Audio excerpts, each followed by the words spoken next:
Vamos começar então a estudar as outras classes de antibióticos que eu falara no vídeo anterior. Inicialmente veremos aquela classe que atua na inibição da síntese de proteínas que são essenciais para o metabolismo da bactéria. Então, desses inibidores da síntese de proteína, nós temos 5 grupos principais: os aminoglicosídeos, a clindamicina, o clorofenicol, os macrolídeos e as tetraciclinas.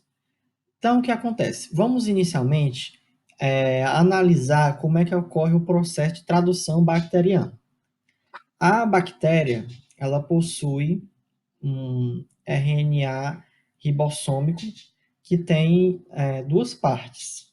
A subunidade 50S e a subunidade 30S, certo? Então, elas duas combinadas vão auxiliar no processo da tradução. Como é que isso acontece?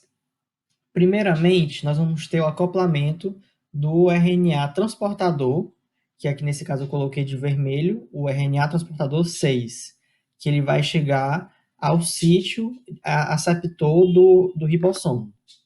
Então, quando ele chega nesse sítio, ele se instala aqui, e logo em seguida, nós vamos ter uma reação de transpeptidação. O que é essa reação de transpeptidação?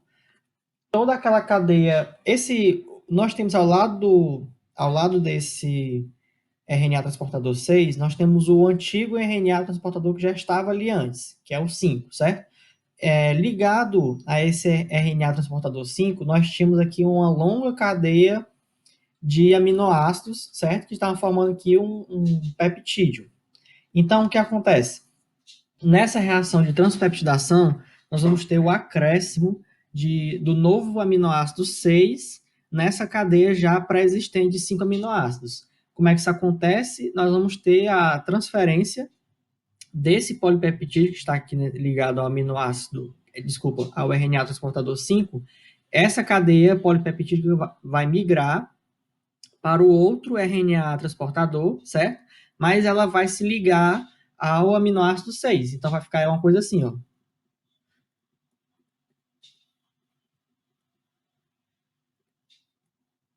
Pronto. Então o que aconteceu foi isso. Aquela cadeia peptídica que tinha anteriormente ligada ao RNA transportador 5, agora migrou para o RNA transportador 6. Em seguida, nós vamos ter a liberação daquele RNA transportador do sítio doador, aquele RNA transportador mais antigo, no caso aqui eu botei o T5. Então ele vai sair de onde ele está, tá certo? E depois vamos ter a translocação. O que é a translocação? Esse RNA transportador 5 já não está mais no sítio doador, tá? E aí nós vamos ter a transferência do RNA transportador 6 para aquele sítio doador.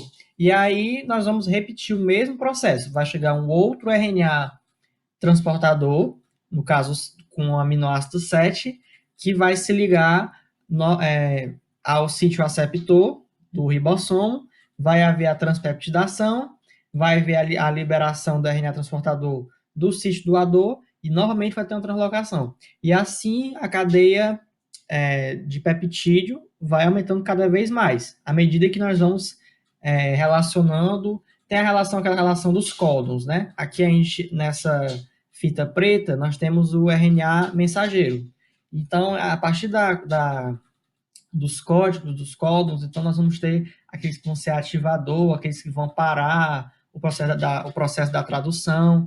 Então, a partir dessa interação é que nós vamos ter os RNA transportadores chegando para poder fazer a síntese de proteínas, tá bom?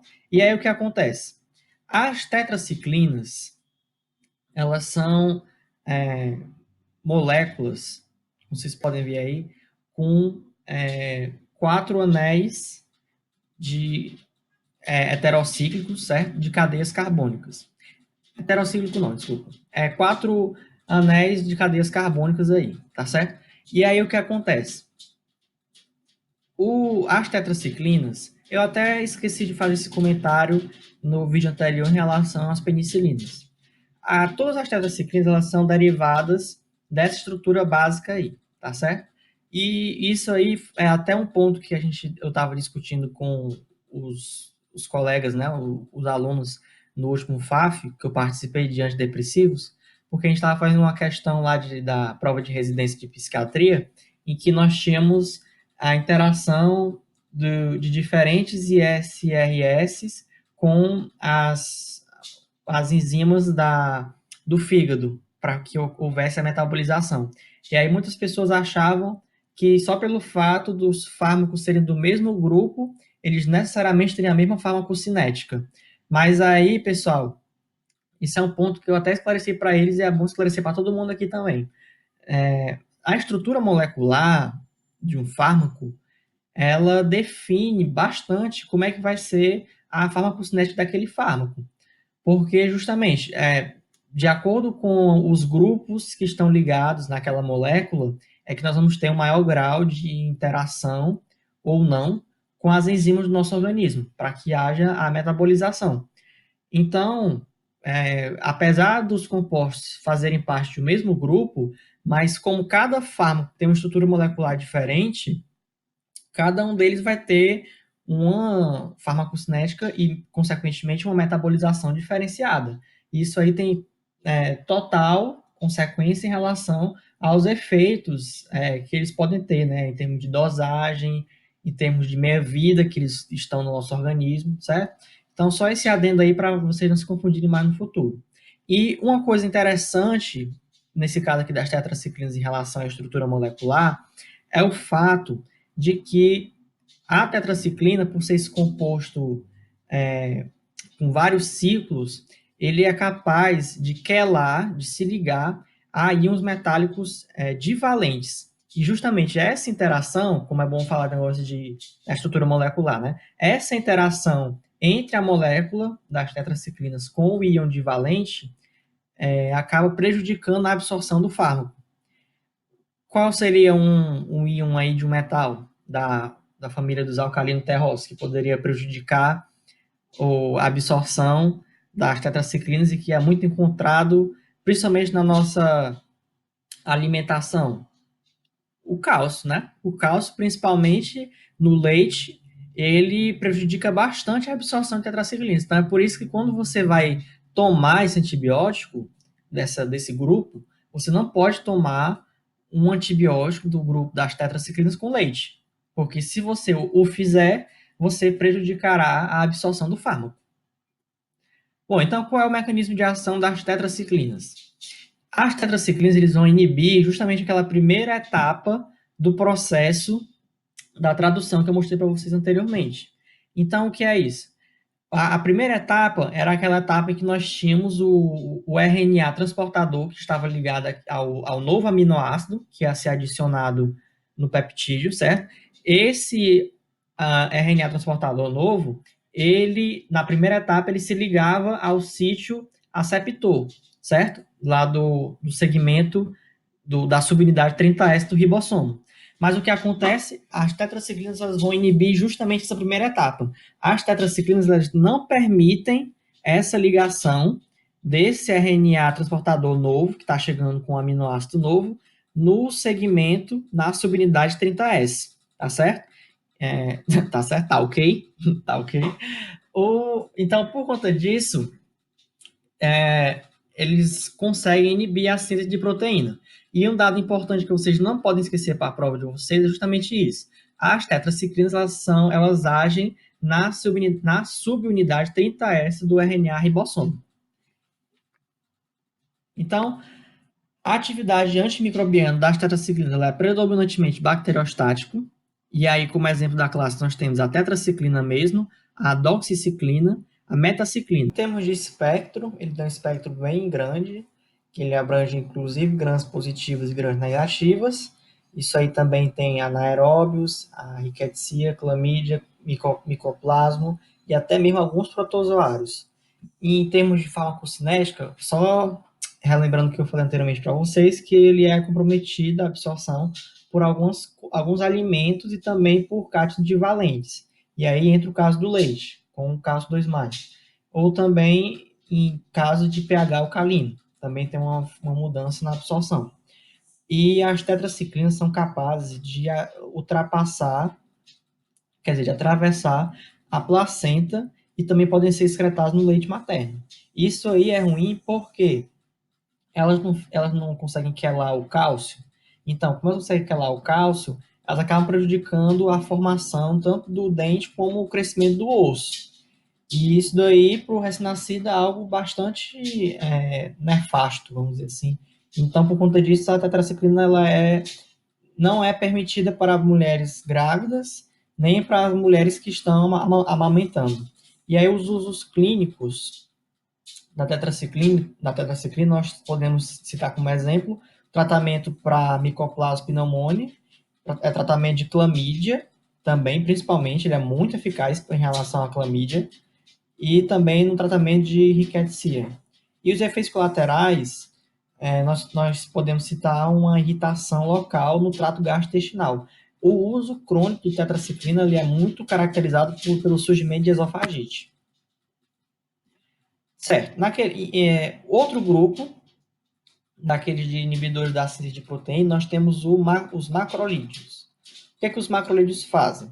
Eles acabam inibindo a translocação. A translocação é aquela última etapa que eu mostrei para vocês da tradução. Como assim aquela última etapa? Nós já temos agora a cadeia polipeptídica já com aminoácido adicionado, tá certo? E o que vai acontecer? Eu tô falando muito tá certo. O que vai acontecer? O RNA transportador que estava no sítio aceptor, ele vai mudar para o sítio doador. Só que aí, o que acontece? O macrolídeo, ele vai atuar para inibir essa mudança de posição. E o que acontece? Ele age na subunidade 50S, diferentemente da tetraciclina que atuava na unidade 30S. Então, essa distinção do local de ação desses fármacos também é importante, também é importante vocês terem noção disso para a prova de vocês. Os macrolídeos, eles têm características tanto de bacteriostático como bactericida. Exemplos da classe, nós temos a eritromicina, a claritromicina e a azitromicina. O espectro, eu vou falar em relação à eritromicina porque ela é o precursor dessa classe, então ela seria o mais característico. Eles atuam principalmente nos gram-positivos. Então, eles conseguem atuar contra pneumococci, streptococcus, staphylococcus, coronaribactéria, alguns do tipo micoplasma, alguns do tipo mycobacterium e poucos gram-negativos. O principal dele mesmo são os positivos.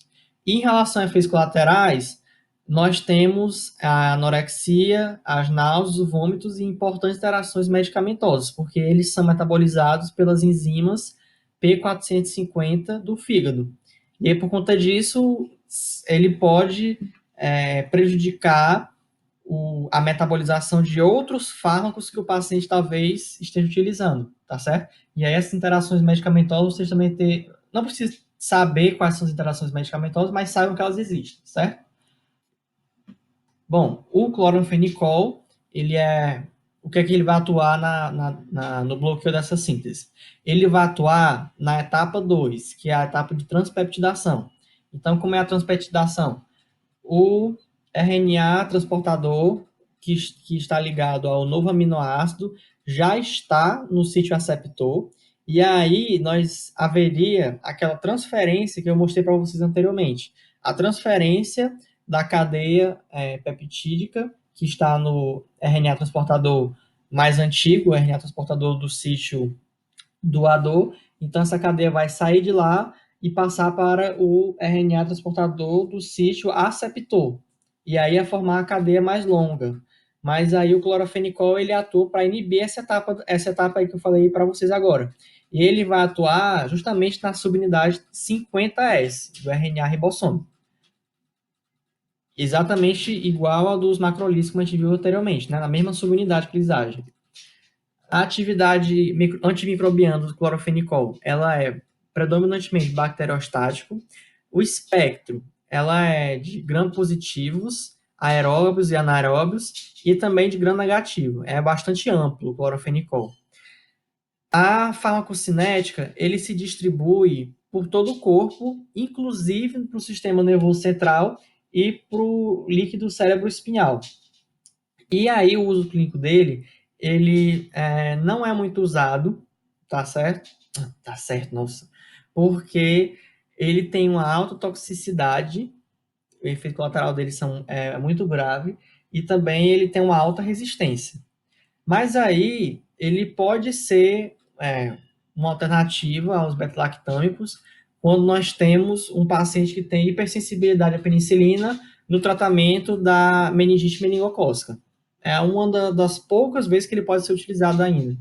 E em relação a efeitos colaterais, o adulto ele pode ter náuseas, vômitos, diarreia, mas no recém-nascido, o RN, ele pode causar a síndrome do bebê cinza. O que é essa síndrome? Acontece que o RN ele não tem muita eficiência para degradar e desintoxicar o clorofenicol do organismo. Então, o excesso de clorofenicol no organismo vai provocar de vômitos, de flacidez, hipotermia e também essa coloração acinzentada na pele e pode até causar choque. Vocês veem aqui na foto do bebê ao lado, ele está mais acinzentado, se vocês prestarem mais atenção. E por conta disso, existe um limite de dose do clorofenicol que você poderia utilizar para o recém-nascido. A dose não pode ultrapassar 50 miligramas por quilograma por dia para recém-nascidos nascidos a termo. A termo é porque nasceu em 40 semanas, certo? E não pode ultrapassar 25 miligramas por quilograma por dia para recém-nascidos pré-termos, aqueles que nasceram antes de 37 semanas. Em relação à clindamicida, o local de ação dela é na subunidade 50S do ribossomo. O mecanismo de ação, ela tem um mecanismo de ação bastante diverso. Então, ela vai tanto interferir na formação dos complexos de iniciação, quanto nas reações de translocação. Aí, o espectro dela vai atuar principalmente nos gram-positivos, né, que tem o streptococcus, staphylococcus, pneumococcus, e o uso clínico dela é nas infecções, tratamento de infecções de pele e de tecido conjuntivo por streptococcus e por estafilococcus. Então, ela é eficiente nesses casos. Mas de efeito colateral, ela pode provocar diarreia, náuseas, um rastro cutâneo. E agora nós estamos na classe dos aminoglicosídeos. Os aminoglicosídeos, eles são conhecidos por provocar uma inibição irreversível da síntese de proteínas. Então, eles têm um efeito, vamos dizer assim, uma farmacodinâmica mais efetiva do que os outros. Como é que eles fazem isso? Primeiro, eles podem fazer isso por meio do bloqueio da formação do complexo de iniciação. O que é o complexo de iniciação? É a junção daquelas subunidades, a 50S e a 30S. Então, ele promove a desunião dessas subunidades. E aí, com isso, não vai ter a formação do ribossomo efetivo para fazer a tradução. Pelo segundo mecanismo, seria numa falha na leitura do RNA mensageiro, e aí isso aí poderia colocar aminoácidos errados na sequência da proteína, da cadeia peptídica, e isso aí ia gerar proteínas não funcionais, ou até proteínas tóxicas para a bactéria. E uma terceira opção seria o bloqueio da translocação do RNA mensageiro. Então, ele não conseguiria ler o restante do RNA mensageiro. Como é que isso acontece? Está aqui a imagem para ajudar vocês. Então, no primeiro, ele ia inibir o complexo de iniciação, então não ia ter a junção das subunidades, né, do 30S com o 50S.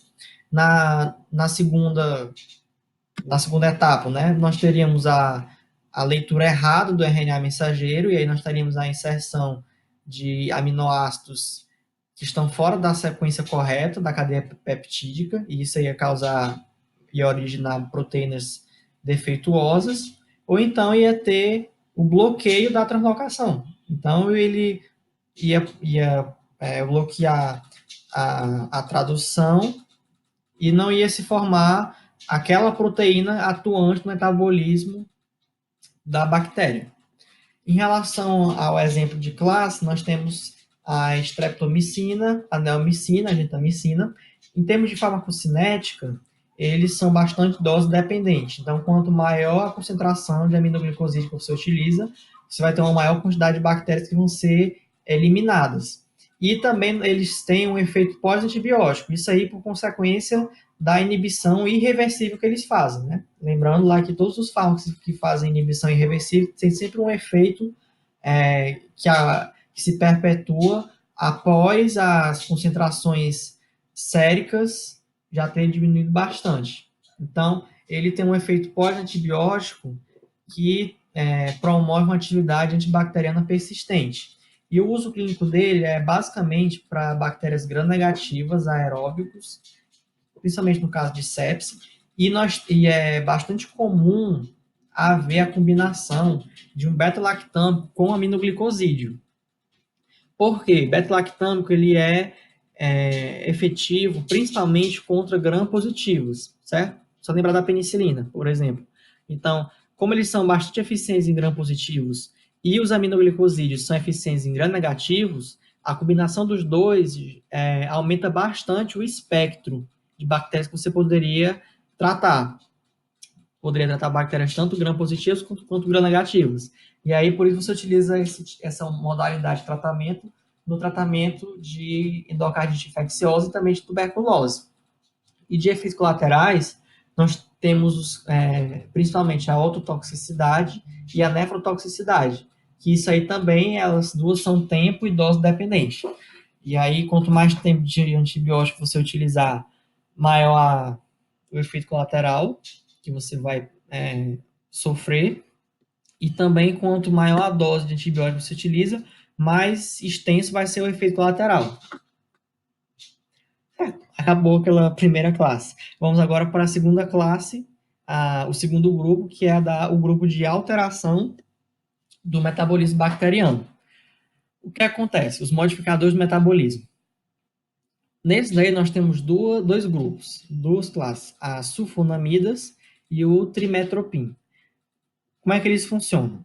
A sulfonamida, nós temos aqui a imagem da estrutura molecular do ácido paraminobenzoico, à esquerda de azul, e nós temos a estrutura molecular da sulfanilamida, à direita em vermelho. Então, percebo que esses dois, eles têm uma estrutura molecular bastante parecida. E o que é que isso tem a ver? O mecanismo de ação das sulfonamidas, ele atua principalmente na modificação da síntese de ácido fólico. Só lembrando que vocês já viram ano passado no S1, no módulo de bioquímica. Então, o ácido fólico, ele é muito importante para a síntese de purinas e de ácidos nucleicos. Só lembrando que o nosso organismo ele não estoca ácido nucleico. Todo o ácido nucleico que a gente precisa para o nosso material genético tem que ser fabricado. Então, quando você afeta a síntese de ácido fólico, você afeta a produção de ácido nucleico, e aí das bases, né, hidrogenadas, e aí você vai ter a disfunção do ácido nucleico. Então, o que acontece? Os organismos que são suscetíveis a sulfonamidas, eles não podem usar folato isógeno para essa produção, para a síntese de purinas. Eles devem sintetizá-los a partir do paramino benzoico. Então, o que acontece? Nós, mamíferos, somos capazes de utilizar o folato, o ácido fólico exógeno, para fazer essa síntese de purinas. Só que as bactérias, diferentemente, não conseguem fazer isso. Elas têm que sintetizar o ácido fólico para poder fazer, para que esse ácido fólico participe na síntese de purinas. Então, o que acontece? Aqui nós temos o mecanismo, as etapas da reação, desde do ácido paraminobenzoico até a formação do DNA. Então, o ácido paraminobenzoico ele vai passar por uma primeira etapa para formar o ácido dihidrofólico. Para que isso aconteça, ele tem que passar por uma enzima, que é essa que está representada aqui à esquerda, que é a dihidropteroato sintase. Então, essa enzima, ela atua nessa conversão. E o que acontece? As sulfonamidas, pelos fatos delas terem uma estrutura molecular parecida com o do ácido paraminobenzoico, elas vão causar uma inibição de que tipo? inibição competitiva. Então, elas vão competir pelo mesmo sítio de ação que essa enzima aí oferece para o ácido paramino benzoico e vão inibir a síntese do ácido hidrofólico. E aí, ao fazerem isso, elas vão acabar diminuindo a síntese de purina e vão acabar diminuindo a síntese de DNA. E isso aí prejudica o metabolismo da bactéria. Então, como exemplos da classe das sulfonamidas, nós temos o sulfametoxazol, a sulfadiazina e o sulfisoxazol. Eles têm um espectro muito bom, porque ele pega gram positivo e gram negativa, como a E. coli, Klebsiella, Salmonella, Shigella, a Enterobacter. E no uso clínico, eles são raramente pregados sozinhos, as sulfonamidas. Em geral, você vai ter a combinação da sulfonamida com algum fármaco da classe do trimetoprim. Então, o que acontece? Principalmente, esses dois aqui você não pode esquecer. A sulfametoxazol mais o trimetoprim, eles servem principalmente para infecções de trato urinário. Isso aqui é a regra, certo? E a sulfadiazina mais o pirimetamina, ele é utilizado principalmente no tratamento da toxoplasmose. E de efeitos colaterais, efeitos adversos, você pode ter a hipersensibilidade, pessoas que são alérgicas à sulfa, febre, náusea, diarreia, e as sulfonamidas usadas muito perto do fim da gestação, elas aumentam o risco de kernicterus para o recém-nascido. O que é kernicterus? Kernicterus é uma síndrome que seria uma exacerbação da icterícia. Então, na icterícia, você acaba tendo níveis de bilirrubina muito altos, certo? E aí, no kernicterus, você acaba havendo acúmulo de bilirrubina indireta no sistema nervoso central. E esse acúmulo de bilirrubina causa disfunções neurológicas que às vezes são irreversíveis para o recém-nascido. E aí é um dos efeitos colaterais que a sulfonamida pode provocar para o RN. Pronto, então, da classe do trimetoprim, o que é que nós temos? O trimetoprim, ele vai atuar também naquela sequência reacional que começa com o paramino benzoico até chegar no DNA. Ele vai atuar na segunda enzima que está lá naquela imagem, que é justamente a dihidrofolato redutase. Então, essa enzima vai catalisar a reação de redução do ácido dihidrofólico, formando o ácido tetrahidrofólico, e o trimetoprim, ele age justamente inibindo essa enzima aí, e aí quando ele inibe essa enzima, você não vai ter a formação do ácido tetrahidrofólico. O trimetoprim, ele tem um forte sinergismo com a sulfonamida, como a gente já viu anteriormente. Como é que é esse sinergismo? Como os dois atuam na mesma via de síntese do folato, então, quando você usa os dois simultaneamente, você acaba tendo uma maior eficiência no bloqueio da síntese de folato. Então, é por isso, como a gente viu anteriormente, que nós podemos fazer a combinação deles dois para tratar diferentes patologias. Por exemplo, aqui nesse segundo item, quando você combina o sulfametoxazol com o trimetoprim, você vai ter o tratamento da shigelose, de infecções por salmonela, de infecções do trato urinário principalmente, e também de prostatites.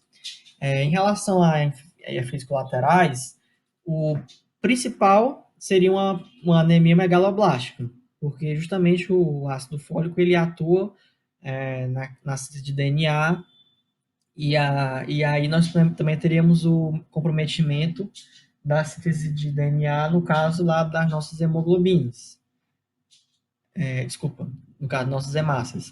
E aí também nós teríamos algum caso de leucopenia e também de granulocitopenia, porque essas células também estariam afetadas pela falta de folato para a síntese de DNA. Agora só falta uma última classe, que é a das quinolonas. Então, as quinolonas são modificadores do ácido nucleico em si. Como é que elas atuam? As quinolonas, elas vão atuar justamente no processo da replicação. principalmente. Então, como é que elas fazem? No processo da replicação, nós tínhamos uma enzima chamada de topoisomerase, tá? Essa topoisomerase, particularmente a topoisomerase do tipo 2, ela era encarregada de evitar, vamos dizer assim, evitar a torção que existia no DNA naquele momento em que se desfazia a dupla fita para que houvesse a replicação do material genético. E aí, então, o que acontece? Existe a do tipo 2, existe também uma outra, além do tipo 1 do tipo 2, existe uma outra topoisomerase, que é a topoisomerase do tipo 4. E o que acontece? As quinolonas elas vão inibir justamente a topoisomerase. O que é que isso vai acarretar? A inibição de uma topoisomerase tipo 2, ela vai impedir o relaxamento naquela torção da porção do DNA ainda não replicado. E a inibição da topoisomerase do tipo 4, ela vai impedir a separação do DNA cromossômico que foi replicado quando houver uma separação, uma divisão celular. Então, a topoisomerase 4 normalmente não se estuda no módulo do S1 de genética, mas ela está envolvida nesse processo da divisão celular, de separação do DNA cromossômico. Então, quando você inibe essa topoisomerase também, acontece essa falha no processo de divisão celular. Então, essa aí que seria o principal mecanismo de ação das quinolonas, agindo tanto na topoisomerase 2 como na 4. Essa parte aqui da aula, eu queria fazer um agradecimento especial à Luísa Noronha, que me ajudou, tirando minha dúvida em relação à topoisomerase 4. Em relação às quinolonas, como exemplo, nós temos a ciprofloxacina, a levofloxacina e a norfloxacina. O espectro dela é bastante bom contra gram-negativos. Isso aí, originalmente, tá? Só que aí, hoje em dia, já conseguiu avançar um pouco mais e atingir também algumas das gram-positivas. Em termos de uso clínico, nós usamos principalmente, nós não, os médicos usam, né? Principalmente em termos de infecção de trato urinário, causadas principalmente por pseudomonas. Em caso de diarreia bacteriana, causada por Shigella, por salmonella, ou então por uma E. coli toxogênica, também por Campylobacter. E de efeito colateral, elas, principalmente, nós temos as náuseas, vômitos, diarreias, dor de cabeça, e também, que é o principal, elas prejudicam o crescimento de cartilagens. Então, as quinolonas, elas também não podem ser utilizadas por grávidas, porque vai prejudicar o crescimento de cartilagens do recém-nascido, do feto.